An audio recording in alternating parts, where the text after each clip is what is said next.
GDM. Disfruta lo que ves.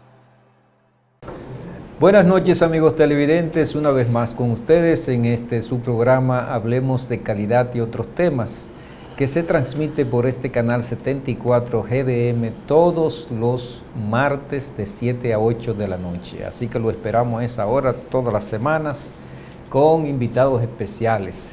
En esta ocasión tenemos la visita a nuestro programa de un gran amigo de vieja data, desde los años 70.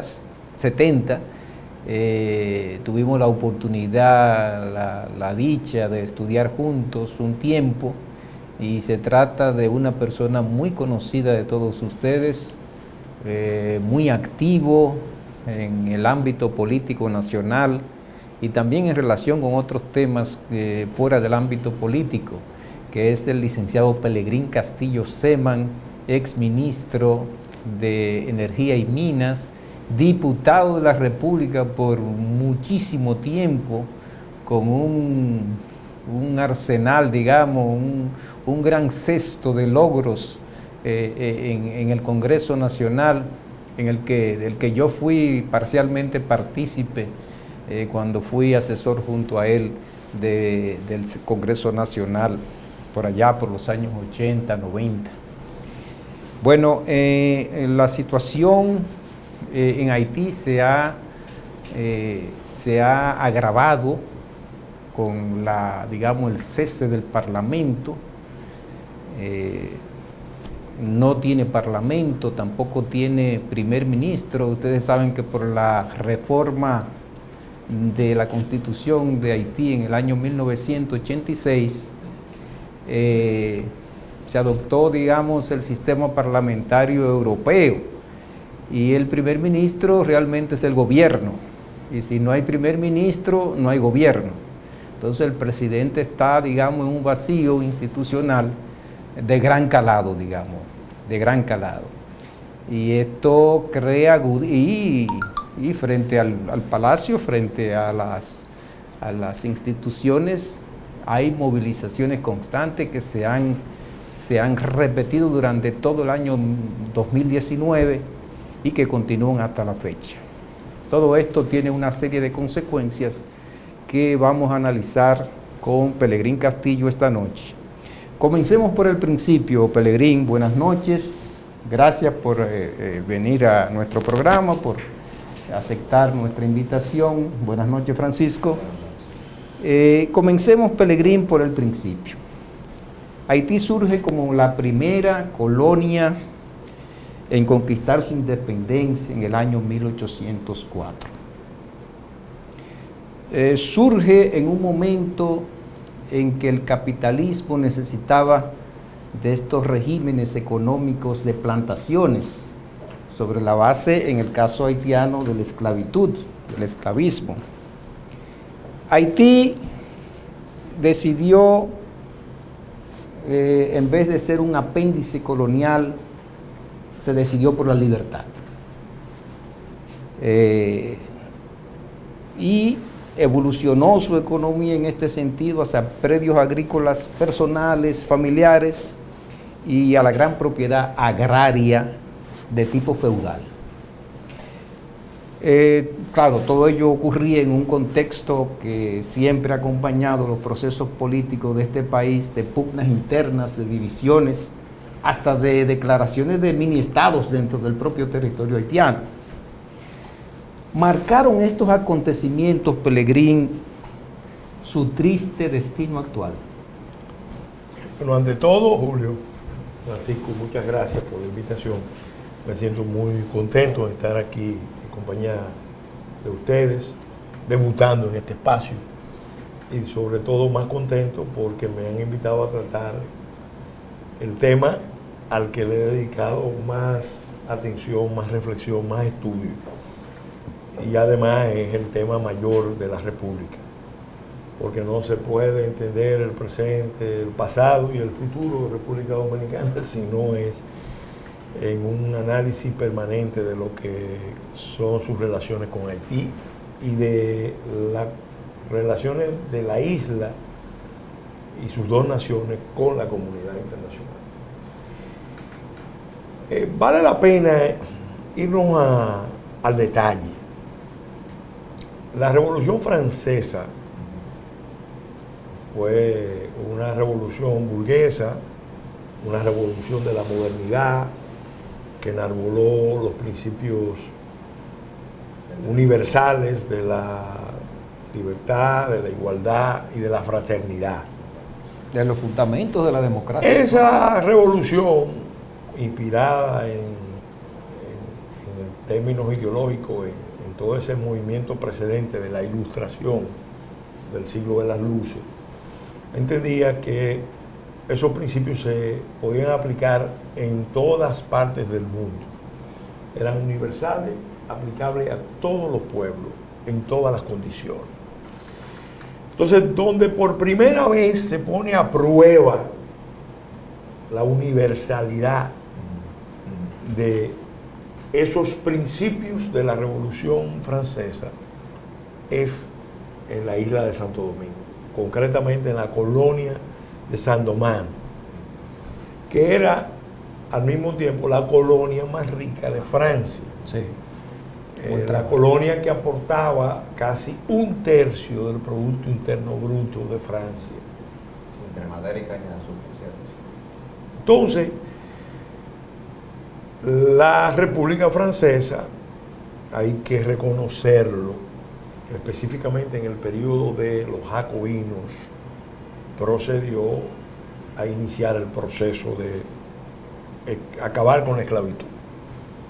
Y empezó a liberar a los esclavos, sobre todo particularmente aquellos esclavos que se enrolaron en los ejércitos de Francia. Ahí entonces vamos a decir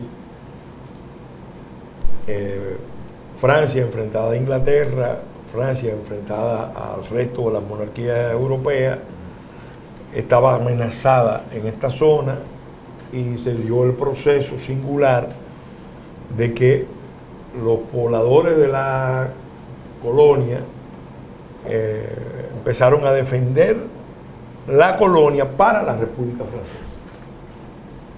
Y por eso la mayoría de los generales de los ejércitos de la República Francesa en Haití eran generales negros que venían de la esclavitud, que habían obtenido o eran libertos ya o obtuvieron su condición de hombres libres en el marco de la revolución. Ello evitó que esa colonia fuera víctima de los ataques, de las agresiones de los ingleses por un lado y de los españoles por otro. Entonces la República Francesa, vamos a decir, reconoció a esos ciudadanos, nuevos ciudadanos, que se habían ganado el derecho a ser parte de la República. Hay un libro famoso que yo recomiendo mucho, se llama Los Jacobinos Negros, que habla precisamente de esa interacción. ¿Qué pasa? Al frente estaba un hombre, si se quiere, excepcional, Toussaint Louverture. Yo he leído mucho del pensamiento de Toussaint Louverture, de la historia de Louverture. Incluso hay un libro interesante con prólogo de Aristide, de recensión, de recopilación de los documentos principales, las comunicaciones principales de Toussaint Louverture. Y ahí explica cómo Toussaint era un líder especial, vamos a decir, era lo que más se acercaba a Mandela. Incluso Víctor Hugo tiene una obra dedicada a la revolución haitiana, donde menciona con muchos detalles y da muchos detalles sobre ese general. Sí, Toussaint Louverture, Toussaint Breda, era su nombre, y usó Toussaint Louverture, el Toussaint Libertador. Él se pone al frente del proceso para liberar a los esclavos que ya se habían insurreccionado frente a los colonos y habían producido matanzas, pero él tenía una inteligencia extraordinaria y yo te podría decir que es lo que más se parece a Mandela en ese contexto. Porque se daba cuenta de que la lucha de colores, la lucha de raza iba a destruir la colonia y él no quería encabezar una colonia dividida, destruida. Él comete, vamos a decir, un error, y es que después de ser un general exitoso, decide, sin consultarlo con Napoleón, ya eso fue un grave error, hacer una constitución de la isla, donde lo proclamaban a él gobernador vitalicio.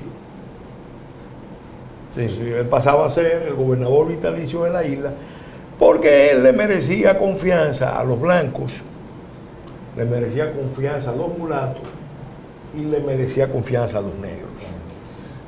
Era el hombre que mantenía el equilibrio y además era un hombre que tenía idea de Estado, idea de familia, tenía formación religiosa, fue educado por los jesuitas. Y Toussaint Breda, Toussaint Louverture, en realidad era un hombre de Estado, con una visión de Estado. Si te vas a París, en el Arco del Triunfo, vas a ver ahí el nombre del general Toussaint Louverture. ¿Qué pasa?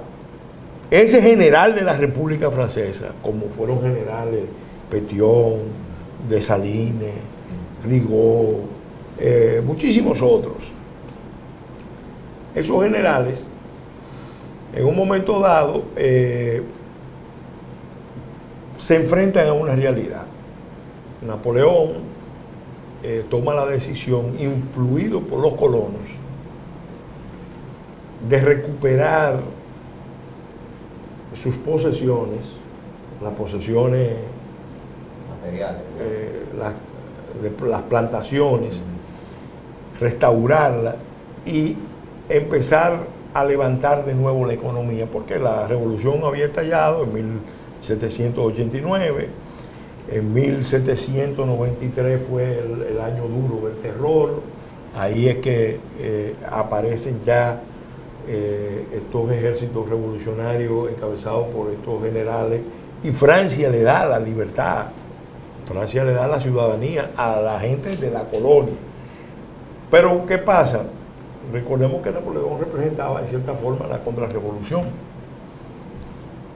Napoleón enfrenta todo ese impulso igualitarista, radical de la revolución, empieza a, sin eliminar los principios esenciales, empieza a poner cierto orden en lo que se estaba yendo de control.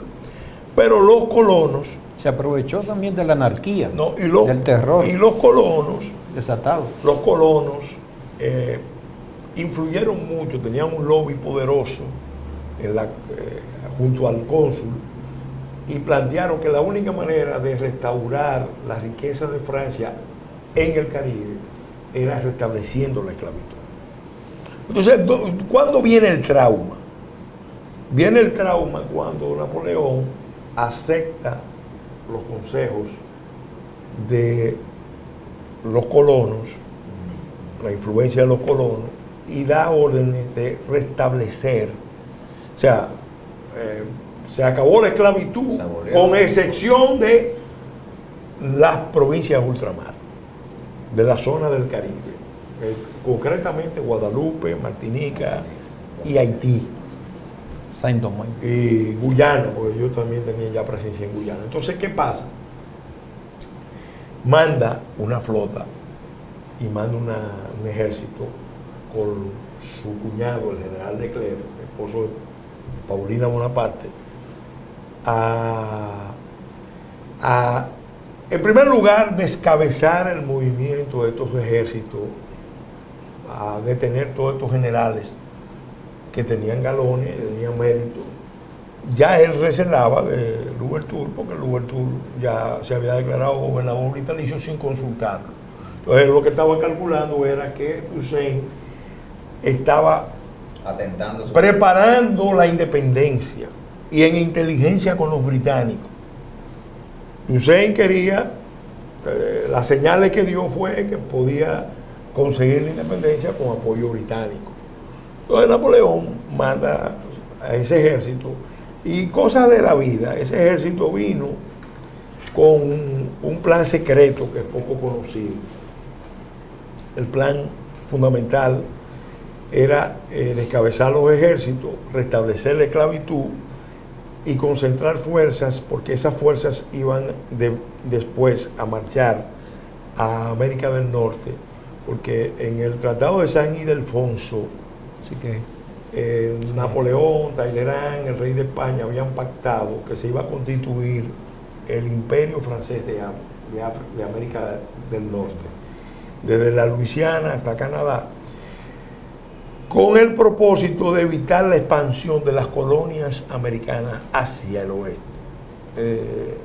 Era una alianza franco-española para contener o contrapesar la expansión de las colonias americanas que habían derrotado a Inglaterra. Entonces, pero que ellos sabían que iban a expandirse. Lo que pasó en Haití trabajó a favor de Estados Unidos. Y eso es algo que es bueno resaltarlo. Porque cuando detienen a Toussaint, a Toussaint lo detienen con estratagema y sobre todo porque él era muy familiar, quería proteger mucho a sus hijos, su familia, y lo llevan en una trampa y lo detienen y lo deportan. La noticia de que se había restablecido la esclavitud llegó primero a Martinica que a Haití. Y entonces cuando llegó a Haití y la gente de Haití se enteró, entonces ya lo que se produjo fue una insurrección, porque la gente que ya había obtenido su libertad, volver atrás. tú le estabas diciendo que habían peleado y que eran militares, tú le estabas diciendo que iban a establecer. Entonces fue una gran, vamos a decir, desde el punto de vista de los haitianos esclavos, fue una gran traición de los franceses. De ahí es que viene el tema, el odio racial, porque el hombre que manejaba esa vertiente mejor era Toussaint. El odio venía. De hecho, mismo Toussaint tuvo problemas porque un sobrino de él, general, ejecutó un grupo de colonos sin mucho miramiento y Toussaint entonces lo mandó a fusilar, porque Toussaint no quería una guerra de colores, porque sabía que si se armaba una guerra entre los blancos, los mulatos y los negros, se iba a destruir la riqueza de la colonia. Y como al efecto ocurrió. Como al efecto ocurrió. Efectivamente, cuando se llevan a Toussaint, pasan dos cosas. El que asume el liderazgo es Dessalines, que es exactamente lo contrario de Toussaint. Un gran militar, muy valiente, pero y con una visión eminentemente racial, racista, antiblanca y reforzada por la traición, porque los franceses acababan de demostrar que no eran confiables. Entonces Napoleón cancela el plan de enviar el ejército a América del Norte, tiene que retirar sus tropas, lo que quedó lo concentran en la parte oriental de la isla. Quien pone fin al dominio francés en la isla no son los haitianos, son los dominicanos. Es Juan Sánchez Ramírez, el brigadier Juan Sánchez Ramírez. Eso nosotros tenemos que reivindicarlo para hacer justicia histórica y para también un poco diluir esas versiones que hay de que Haití derrotó a Francia definitivamente. Haití derrotó a Francia en una serie de batallas, especialmente la batalla de Berthier, pero Francia estaba posicionada en esta parte. Exacto, la parte oeste de la isla. Y cuando Toussaint trató de venir en varias ocasiones y después de Salines, no pudo dominar esta parte. Entonces, ¿qué pasa? Ahí empieza el trauma. Porque Dessalines toma el poder y se declara. Ya no es una república, sino es un imperio. Dessalines, el padre de la patria, el que derrota a los franceses, se declara emperador. emperador y aplica un tipo de régimen brutal a sus propias gente, tan brutal que 2 años después es masacrado. De todos los padres de la patria de América Latina que han han sido víctimas de persecuciones, de muerte, de exilio, el que tuvo el final más atroz fue Dessalines. Fue víctima de una muerte atroz por su propia gente. Lo picaron, como dicen, porque no aguantaban ya el despotismo. Entonces ahí empezó un proceso de división interna de Haití. Un Haití en el sur dominado por los mulatos, con Petión a la cabeza, y un Haití en el norte dominado por los negros, con Cristóbal. Petión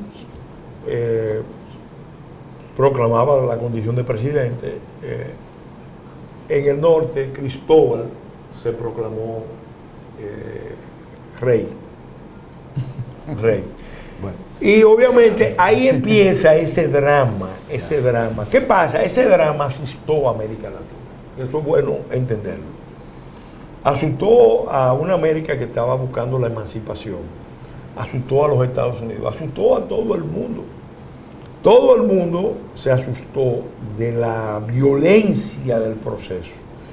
Una violencia de parte y parte, porque la esclavitud era una ignominia altamente violenta. Y la reacción frente a la esclavitud era todavía mucho más violenta. Y entonces eso asustó. Hay una obrita interesante de Susan Bott Morris. Se llama Haití y Hegel,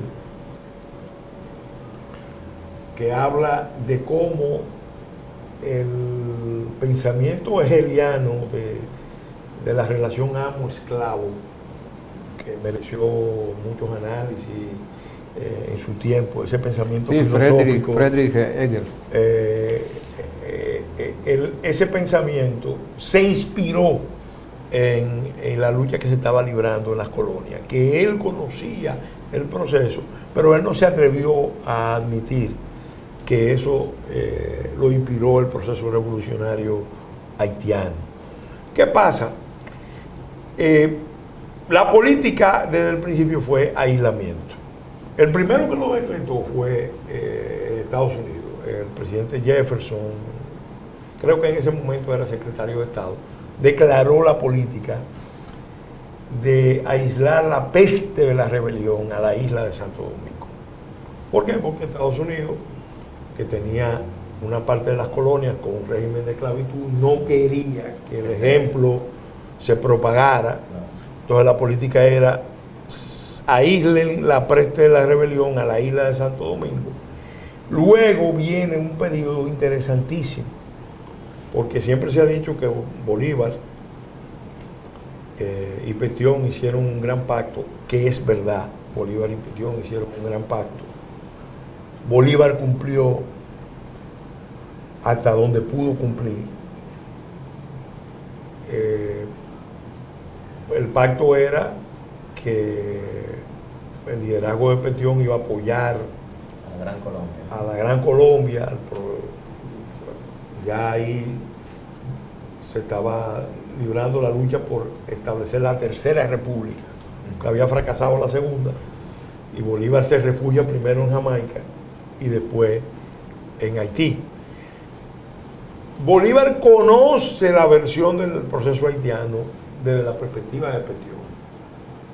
Y por eso Bolívar, cuando llega Margarita, elimina la esclavitud, pone libertad en sus dominios a los esclavos, de todas formas empezó a temerle a lo que él llamó el monstruo de la rebelión, el monstruo de la lucha racial.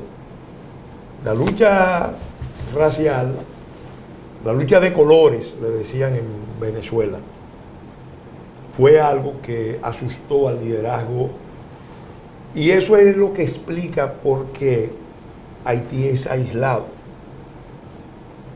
Haití, por ejemplo, cuando Boyer manda un emisario, apellido Chanlate, a donde Bolívar y donde Santander, a obtener un pacto, Santander le da instrucciones a su representante de que ni lo acoja ni lo rechace. Y le destaca que las costumbres de los haitianos no son las mismas de ellos y que convenía no desagradarlo, pero tampoco apoyarlo. En la lógica de Santander, porque hay que situarse en el momento, Santander, igual que Bolívar, querían obtener con prioridad el apoyo del reconocimiento de Estados Unidos, el reconocimiento británico, que tenían el apoyo británico, y el reconocimiento francés. Entonces, desde el punto de vista de ellos no podían adelantarse en un pacto como el que estaba proponiendo Boyer, y por eso no lo acogen. El enviado iba con instrucciones, nada más y nada menos, que si no aceptaban el pacto, cobrarle las armas, y se la cobró. En un momento en que Colombia ni siquiera estaba en condiciones de cobrarlo. Entonces los historiadores haitianos, Madieu entre ellos, destacan que eso fue una mancha en la historia de Haití, porque lo que se logró con el apoyo de Petión a Bolívar se estaba perdiendo con la actitud de Boyer, que lo que hizo fue comprar mucho armamento, que lo usó precisamente para consolidar su dominio de la parte oriental. Boyer, mientras tanto, estaba negociando con Francia un pacto de pagar una indemnización, solo que esa indemnización la estaba pagando a expensas de República Dominicana. ¿Qué es lo que determina que en el Congreso anfictiónico, en el Congreso de Panamá, no inviten a Haití? Una de las razones poderosas por las que a Haití no se le invita es porque se invita a Estados Unidos. Entonces Estados Unidos fue con la condición, bueno, no llegó a ir porque el delegado murió, pero autorizó delegados a ir al Congreso, y con la condición de que el Caribe quedara fuera de los procesos de expansión de América Latina, de emancipación. Entonces Cuba, la isla de Santo Domingo, Puerto Rico, todas las islas, dominio español, quedaban fuera. Porque los norteamericanos ya habían empezado a ver también el Caribe como una zona de expansión de ellos a futuro. Bueno, Pelegrín, Eso es bueno entenderlo. La primera lección de este primer segmento del programa es que el aislamiento de Haití viene desde el inicio. Tiene raíces históricas y se produce en los mismos inicios. Es aislamiento y autoexclusión, porque ellos mismos también se aislaban. Sí. Pero volvemos dentro de una breve vamos a una breve pausa y volvemos en breve con esta interesante disertación histórica y bastante lógica, con una secuencia bastante lógica de Pelegrín Castillo.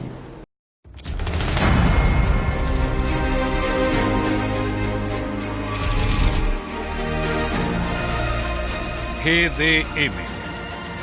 Disfruta lo que ves. Todos tenemos gustos que nos hacen únicos. Algunos quieren ser influencers. Voy a enseñarles cómo preparar el verdadero shake con miles instantáneos. Y otros ya lo son. ¡Charán! ¡Salud! Algunos siguen una rutina. Para la avena yo siempre le echo 4 cucharadas de Milex en polvo. Y otros, bueno, aún no saben lo que es eso. Pero al final, todos tenemos algo en común. Sabemos apreciar lo mejor. Milex, el sabor nos hace únicos. En cada comienzo, en cada decisión, estamos contigo. Conocemos tus expectativas, también tus temores. Quieres ver la calidad crecer ante tus ojos y tener el orgullo de ofrecer lo mejor a los tuyos. Sabemos justo lo que necesitas, porque tu pasión y tus retos son los nuestros. Invesagro, soluciones agropecuarias. Protegemos tu inversión. En Zoolandia no hablamos de nuestro servicio. La calidad de nuestro servicio habla por nosotros. El trato aquí en Zoolandia es excelente, ya que tienen una buena calidad humana, ya sea con las personas o los animales. Contamos con una completa oferta para el cuidado y la salud de los animales. Servicios de peluquería, consulta interna, cirugía, sonografía, rayos X, laboratorio clínico y variedad de productos farmacéuticos. Además de pet shop y expedición de certificados de viaje. La verdad es que Zoolandia y para nosotros y nuestra mascota es nuestro segundo hogar. Estamos en Los Álamos, Autopista Duarte, Marginal número 12, diagonal al Homs. Zoolandia, porque ellos también cuentan. Todos tenemos gustos que nos hacen únicos. Algunos quieren ser influencers. Voy a enseñarles cómo preparar el verdadero shake con miles instantáneos. Y otros ya lo son. ¡Charán! ¡Salud! Algunos siguen una rutina. Para la avena yo siempre le echo 4 cucharadas de Milex en polvo. Y otros, bueno, aún no saben lo que es eso. Pero al final, todos tenemos algo en común. Sabemos apreciar lo mejor. Milex, el sabor nos hace únicos.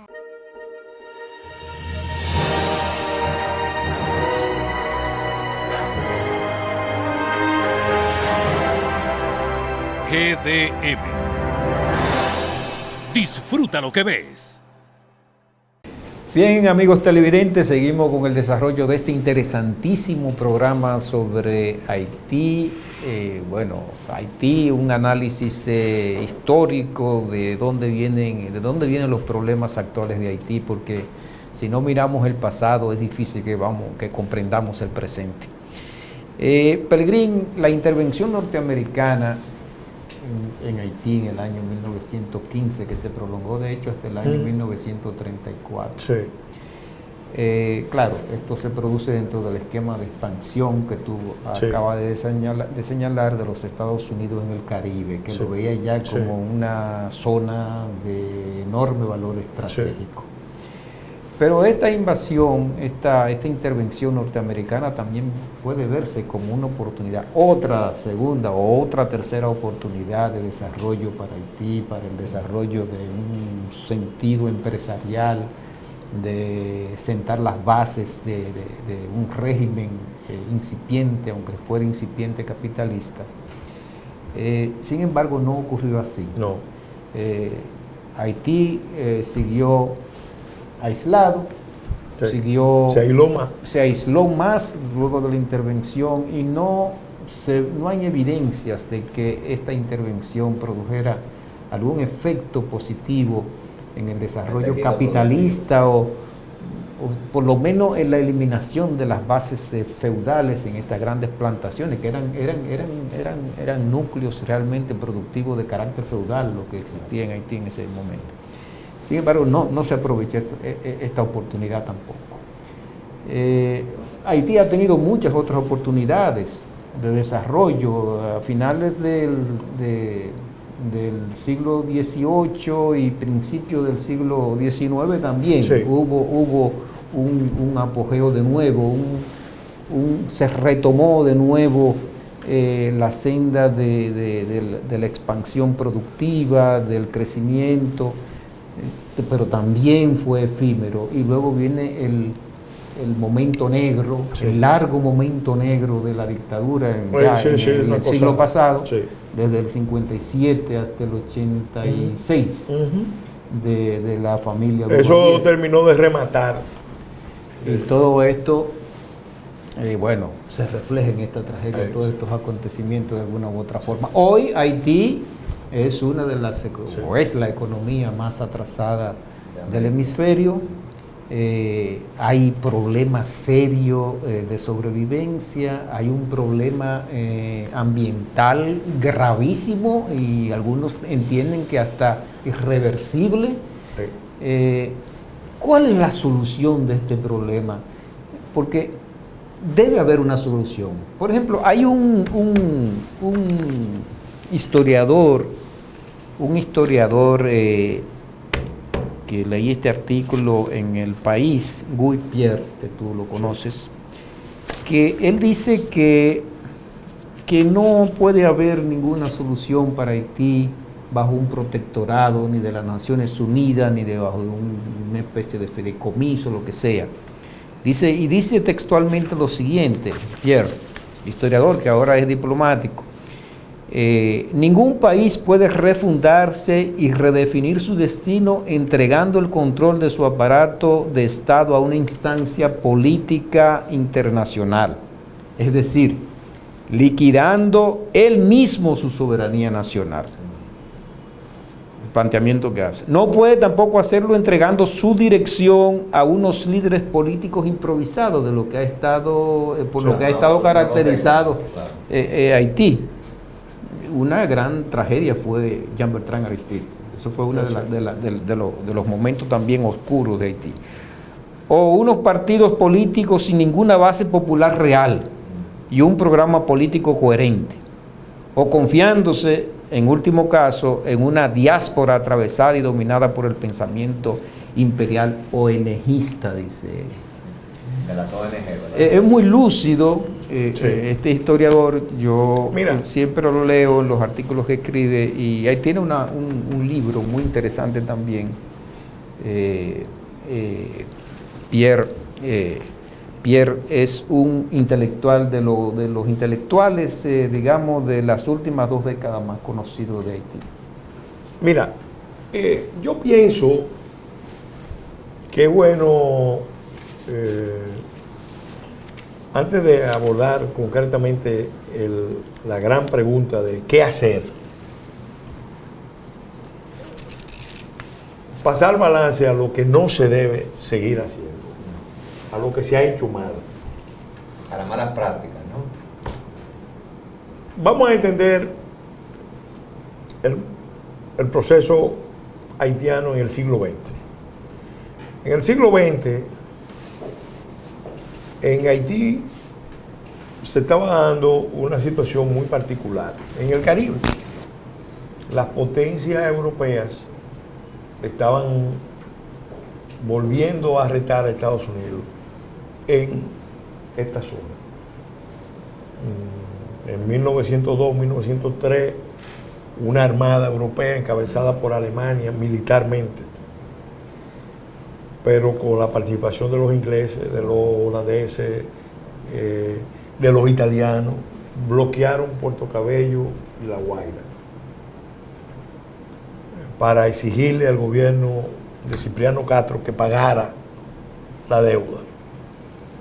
Y usaron la insolvencia y el estado permanente de confrontación como un pretexto para esa acción militar. Ya previamente, una armada alemana había estado dándole vuelta a la isla Margarita, porque los alemanes estaban ya en una fase de expansión, estaban mirando dónde ubicaban bases militares. ¿Eso qué año? Bases navales, 1901.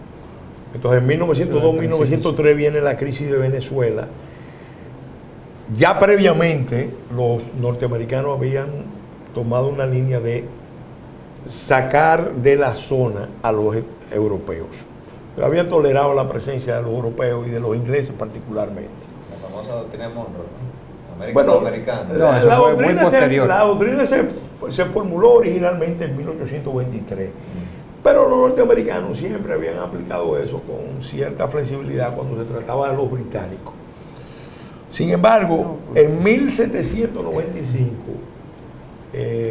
Estados Unidos y el Reino Unido estuvieron al punto de irse a la confrontación militar por la diferencia de Venezuela con el Reino Unido por el Esequibo. Entonces los norteamericanos intervienen a favor de Venezuela. ahí mismo ponen fin al tratado Clayton-Bulter, que era el que estaba concebido para permitir la construcción del canal de Panamá, del canal de Centroamérica por Nicaragua. Y entonces sacan a los británicos y compran los derechos de la compañía francesa en Panamá y finalmente sacan a los españoles. Es decir que en un periodo de 10, 15 años la política norteamericana sacó a los ingleses o los enfrentó. Sacó las garras imperiales, muy temprano. Sacó a los españoles, sacó a los franceses, y entonces empezó a ver a una Alemania dispuesta a retarlo aquí. ¿Qué hizo Estados Unidos? Bueno, con motivo de la crisis de los puertos venezolanos, formuló la famosa doctrina Colorario Roosevelt de la doctrina Monroe, en virtud del cual ellos se reservaban el derecho de intervenir en todos aquellos países que no tuvieran capacidad de garantizar el orden y que con motivo de esa insolvencia o esa incapacidad pudiera poner en riesgo la región. Pudiera poner en riesgo sus intereses en la región. Entonces ellos le ofrecieron a los europeos convertirse en los garantes de sus deudas. Fíjate, pero que no, la deuda siempre ha sido un instrumento. Pero no permitir, por excelencia, pero el problema era dominación. militar, no permitir la presencia de armadas europeas en la zona. ¿Por qué? Porque los norteamericanos... Más que militar es geopolítico. Es un geopolítico, porque de posicionamiento. En virtud de la doctrina del almirante Mahan, Estados Unidos se definió como una potencia naval y su elemento clave era el canal de Panamá, que conectaba la costa este con la costa oeste. La costa oeste estaba en desarrollo, la producción mayor estaba en el este. Entonces ellos, para poder integrar su espacio continental, necesitaban del canal. Por eso compran los derechos, y cuando Colombia se niega a apoyar el proceso, apoyan la independencia de Panamá. De Colombia. De Colombia. No fue algo que ellos improvisaron, porque realmente la provincia de Panamá hacía tiempo que estaba luchando por su independencia. Incluso racialmente eran diferentes. Eran diferentes y no se sentían parte. Entonces, finalmente, a partir de ahí, hasta la propia política colombiana cambia hasta el día de hoy y se orienta mucho por la política norteamericana.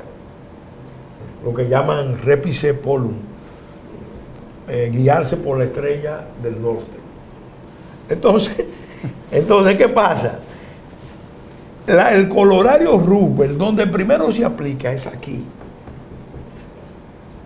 en 1905. Luego, en la convención se plasma, porque la convención fue el instrumento. ¿Qué pasa? En Centroamérica pasaba lo mismo y Estados Unidos lo abordó de otra manera, porque usó lo que llamaba la doctrina Tovar para poder contener la inestabilidad que era fruto de los golpes de Estado. Y eso lo ratificó, esa doctrina Tovar se plasmó en un acuerdo de los países de Centroamérica de no reconocer los gobiernos que fueran resultado de usurpación. ¿Qué pasa? Estados Unidos estaba concentrado en consolidar su dominio en la región, pero en Haití, tú que mencionaste Haití, estamos hablando de Haití, la presencia alemana era muy alta. Hacia 1915. En todo el periodo, finales del siglo XIX, principio del XX, la presencia alemana era muy alta, porque Haití era el país más desarrollado, no era la República Dominicana.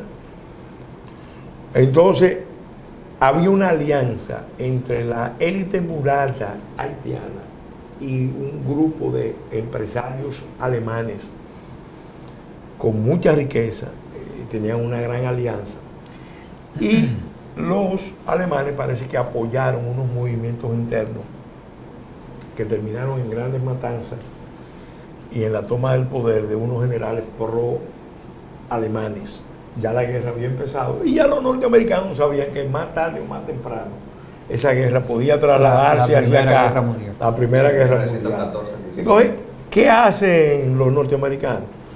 Bueno, los norteamericanos, aunque eso necesita más investigación, deciden tomar el control de Haití para neutralizar ese riesgo. Porque porque la protección del canal, la navegación depende de 4 pasos. Paso de Yucatán. Fíjate que en la guerra civil de México ellos ocuparon Yucatán. Cuba ya la tenían ocupada y tenían el control de Guantánamo y la enmienda Pla, y en Haití ellos necesitaban ese control, no podían tener una presencia de gobierno pro-alemán ahí. Y República Dominicana, Puerto Rico, con el paso de la Mona y luego el paso de la Negada. Pero ya ellos controlaban Puerto Rico y faltaba la isla de Santo Domingo. Entonces controlaron usando la Convención Dominico-Americana, por un lado, como herramienta, y la misma incapacidad de la clase dirigente nuestra de no ver lo que estaba pasando a nuestro alrededor. Desiderio Arias, ese general llamado hombre de valor, era ministro de guerra del gobierno Jiménez, había sido el lugarteniente de Demetrio Rodríguez. Demetrio Rodríguez era el oficial dominicano más preparado, el caudillo más preparado, educado en Alemania, había estudiado en Alemania, hablaba perfectamente varios idiomas, murió en 1905, su lugarteniente, el que lo siguió, fue Desiderio Arias, era ministro de guerra. Los norteamericanos sospechaban que Desiderio Arias era un agente alemán y trabajaba con Alemania. Por su vínculo y la Casa Jiménez también tenía unos vínculos muy fuertes con Alemania, porque el comercio del norte nuestro era con Alemania. Y la Casa Jiménez y los Jiménez, la familia Jiménez, que era una familia presidencial, tenía vínculos con Alemania. Todos los norteamericanos ocuparon la isla.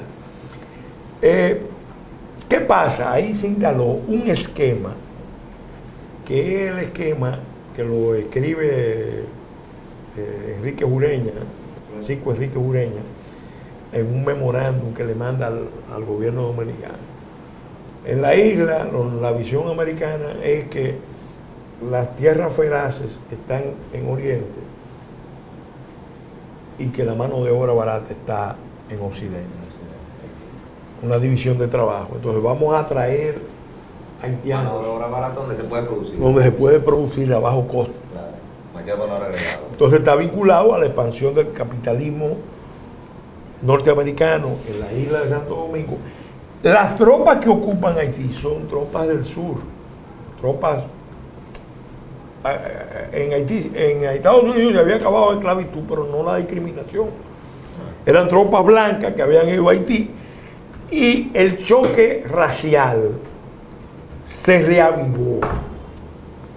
Y por eso en Haití la lucha contra el dominio norteamericano tuvo un cariz importante de carácter racial. Los mulatos, por ejemplo, estaban... Que no fue lo que sucedió aquí. No. Los mulatos aquí, los mulatos en Haití colaboraban con el gobierno norteamericano. Por eso hay una larga sucesión. Fíjate que aquí ningún gobierno, ningún político aceptó gobernar con tropas americanas. Aquí no había gobierno dominicano. En Haití no. En Haití había gobierno haitiano con tropas americanas. Pero eran gobiernos, todos, o casi todos, mulatos. Mulatos. ¿Qué pasa? El movimiento de resistencia contra la presencia americana se impregnó de un fuerte sentimiento de afirmación nacional en 3 elementos esenciales, que son el color, el creol, la lengua, y el vudú, religión. Entonces, ahí empezó una reflexión de los intelectuales haitianos sobre la identidad haitiana con base negrista. Y por eso se puede decir que cuando Duvalier gana años después, en realidad es una revolución de los negros haitianos, que son la mayoría, contra los mulatos, sobre la base apoyado por los norteamericanos, sí, sobre la base del vudú. El dominio de Duvalier no solamente, Duvalier recelaba del ejército, por eso crea los Tontomacú, pero su dominio real era fungir como el gran Ogún de Haití. Tenía un dominio de los espíritus de los haitianos, de todos los haitianos, sobre la base de... Y era un doctor graduado en Francia. Formado, sí. O sea, y que trabajó con los americanos durante las campañas de la ocupación contra el piano. Sin embargo, no pudo desembarazarse de esas creencias. Ahora, no, pero mira, la usó a su favor y además... La intimidación. Mira, Duvalier fue muy maquiavélico. Duvalier fue tan maquiavélico que en un periodo dado los norteamericanos lo querían derrocar. Y él tenía 3 ministros comunistas, entre ellos su cuñado. Y recibió 2 misiones de Europa del Este, una de Checoslovaquia y otra de Polonia. ¿Y qué hacía Duvalier? Duvalier estaba presionando a los norteamericanos para que los norteamericanos lo apoyaran. Pero lo estaba amenazando con que sí, porque estaba la Revolución Cubana. Claro. Y el pavor que tenían los norteamericanos era que Haití se fuera. En el 59. Y además Duvalier habla de una revolución. Duvalier no. Hay un catecismo, el catecismo de la revolución, donde proclama a Duvalier como el gran hacedor de una revolución Pelegrín. Nacionalista. Eso la gente no lo sabe. Ahora, ¿cuál es el problema? Que ese esquema americano, Trujillo lo asumió en el 34 y ayudó incluso al ascenso al poder de Duvalier. Y después se ha mantenido la idea de que República Dominicana es el gran pivote alrededor del cual se puede controlar Haití. Y hemos llegado al extremo, y por eso digo que hay que repasar lo que está mal, que República Dominicana ha terminado convertido en el estado pivote, en el estado tapón, en la zona de amortiguamiento de la crisis haitiana, porque ya en el 49 las propias Naciones Unidas habían advertido que se necesitaba trasladar población masiva en forma de familias enteras y de modo permanente hacia otra zona del Caribe menos poblada. Fíjate que eso se hace, esa formulación se hace en el 49 y en el 52 ya Trujillo firma el primer tratado de Bracero.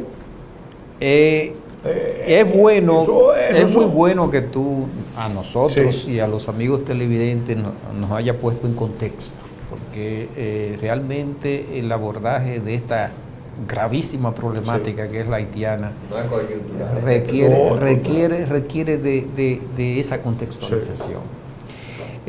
Tú has dicho muchas veces que la solución del problema haitiano no es República Dominicana, que se necesita de una concertación global, digamos, de carácter regional, seria, que afronte este problema de alguna forma y que no nos dejen solos a nosotros como receptores de mano de obra barata, no calificada. En otras palabras, de la miseria de Haití, de que eso se trata. Ya nos quedan unos minutos, Pelegrín, en 2 palabras, ¿qué hacer? Mira, lo primero que los dominicanos tenemos que hacer es, ante todo, tomar conciencia de la verdadera naturaleza del reto. No podemos seguir hablando de que tenemos problemas de migración. Nosotros tenemos un problema internacional. ¿De seguridad? Con serias implicaciones de seguridad nacional e internacional. Entonces, hay que cambiar el enfoque. Y donde nuestro ejército está con una gran población que es descendiente haitiana. Hay una parte que está muy penetrada. Entonces, ¿qué pasa? Eso no es casual, eso es parte de una estrategia que se ha seguido por años.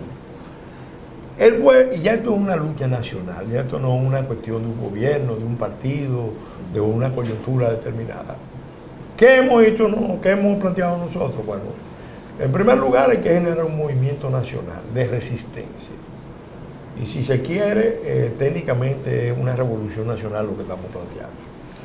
Democrática. Democrática. Subraye eso porque hablando conmigo lo pueden confundir. Pero revolución nacional, patriótica, duartiana, restauradora.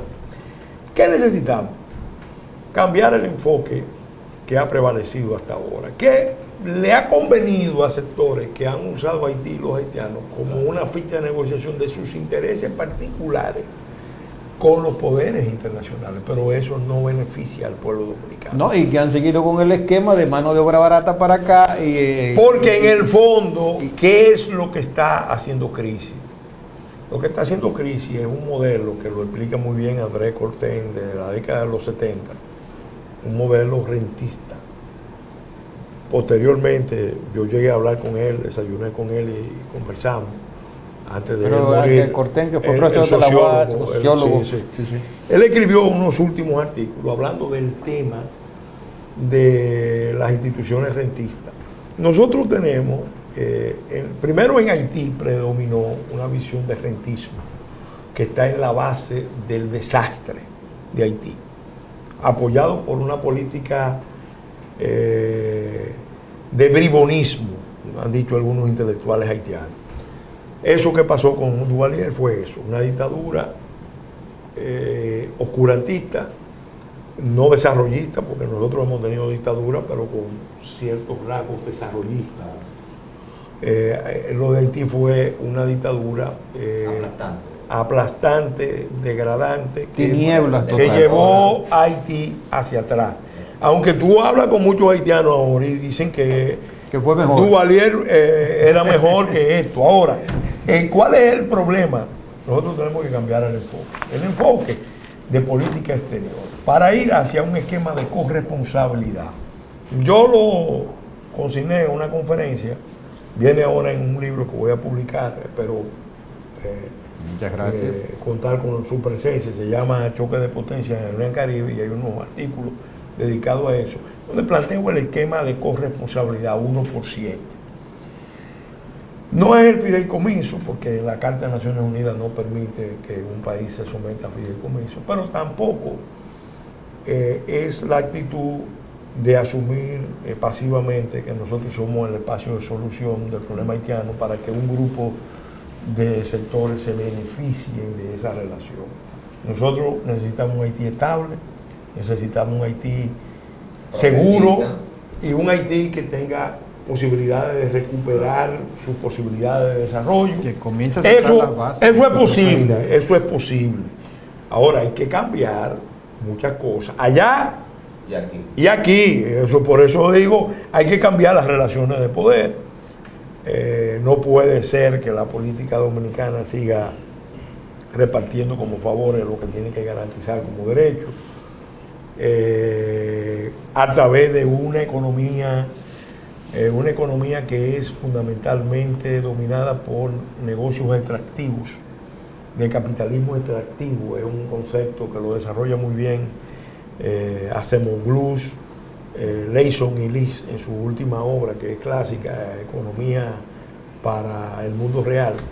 Bueno, pero Pelegrín... Ahí me metí en un campo suyo. Sí, Pelegrín, realmente necesitamos varios programas contigo, con mucho gusto. Porque es una escuela. Pelegrín es una escuela, más bien es una universidad. Y una escuela en el sentido de los tiempos nuestros, una escuela donde se enseña. Sí. Una escuela con capacidad de enseñar. Y estamos muy agradecidos con la presencia de Pelegrín Castillo esta noche con nosotros. Queda la invitación abierta para otras intervenciones. Sí, le damos las gracias a ustedes, amigos televidentes. Gracias, Francisco, también, que nos acompaña en este programa. Y los esperamos el próximo martes de 7 a 8 en este canal 74. Muchas gracias y buenas noches.